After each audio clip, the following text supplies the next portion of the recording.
This is the beginning of another project. I'm cutting wires and it's turning into petals. It started out as an idea that popped into my mind when I woke up. It's now turning into this flower. You see it? And it's going to be, it's all wire hangers and a tin can right now.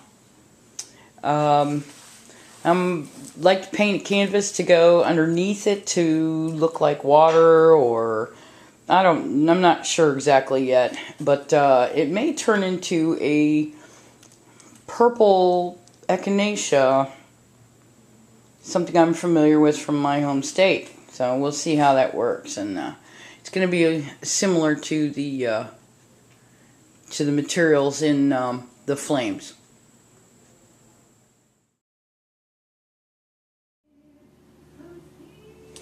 Okay, well, this is starting to really take some shape. It's going to be a purple coneflower, an echinacea. This is the kind that has healing properties, and you can see where all the petals are. I haven't decided whether to take some of these off or not.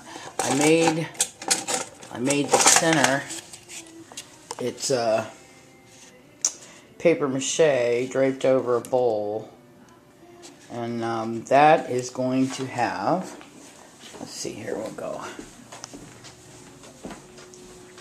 this will be the center of the flower. We'll have all these, I don't know if you can see them, they're 4 colors on each one, in green, brown, yellow, and orange. I've been painting them, and I still have I got the 2 bottom colors on those. I got to put the brown and orange on yet. There's my palette. But they'll all be stuck in here real tight together. They'll all get stuck real tight together after the rest of it's got the paper mache on it. And it's going to give this really interesting burst. So, I'm working on it. It's looking pretty decent so far. Yeah. I'll be back with you later. Just newspaper and diluted glue, and there's 6 petals on it.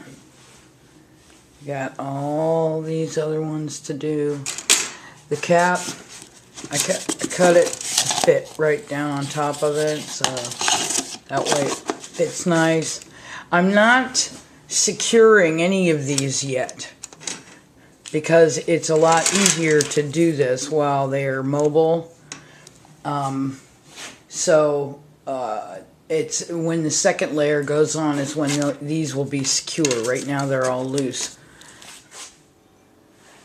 So now I got all the petals, have the first layer. I'm going around and checking and double layering things. The cap is on and secure. There's no metal showing from anything, so it's all becoming one piece.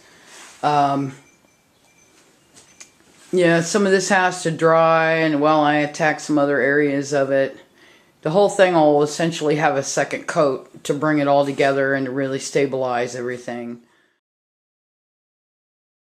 Now the flower is all assembled. Everything's been smoothed out. It is all ready to start the paint. Yay! First thing we have to do is a nice heavy coat of gesso. It'll help stiffen it up and support it, and it'll help take the paint. Alright, so we have it's fully coated in gesso. All the underneath is coated, everything is coated. And because the gesso's wet, the paper got wet, so, you know, the whole thing has to dry really well and harden up again. Yeah, it's starting to look like a big giant flower. I can't wait. Yeah, and it looks good with the gesso on it. Each of the petals.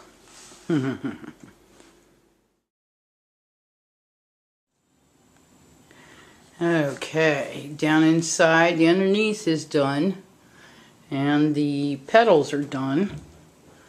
Now I just need to sort of bring it all together where everything meets here, and then work on the top. The paint job is pretty much done. Got, I don't know if that, see how it's sort of blended there going around. It's a very chocolatey look on top. So this is, it now has to dry. We have little stripes on each of the, and that has to dry. I want it really nice and hard and set up before we start putting the toothpicks on the top. Okay? These are going to be embedded all around here to give it that full fluffy, that's like the centerpiece to the flower. I sat and painted every one of these little bad boys. There's 4 different colors. I've got about 800. So hopefully that'll be enough to fill in the top. I started at the top. It looks like chocolate cake, don't it? Yeah. Hopefully I'll have enough to cover at least the whole top part of it. It's looking pretty cool.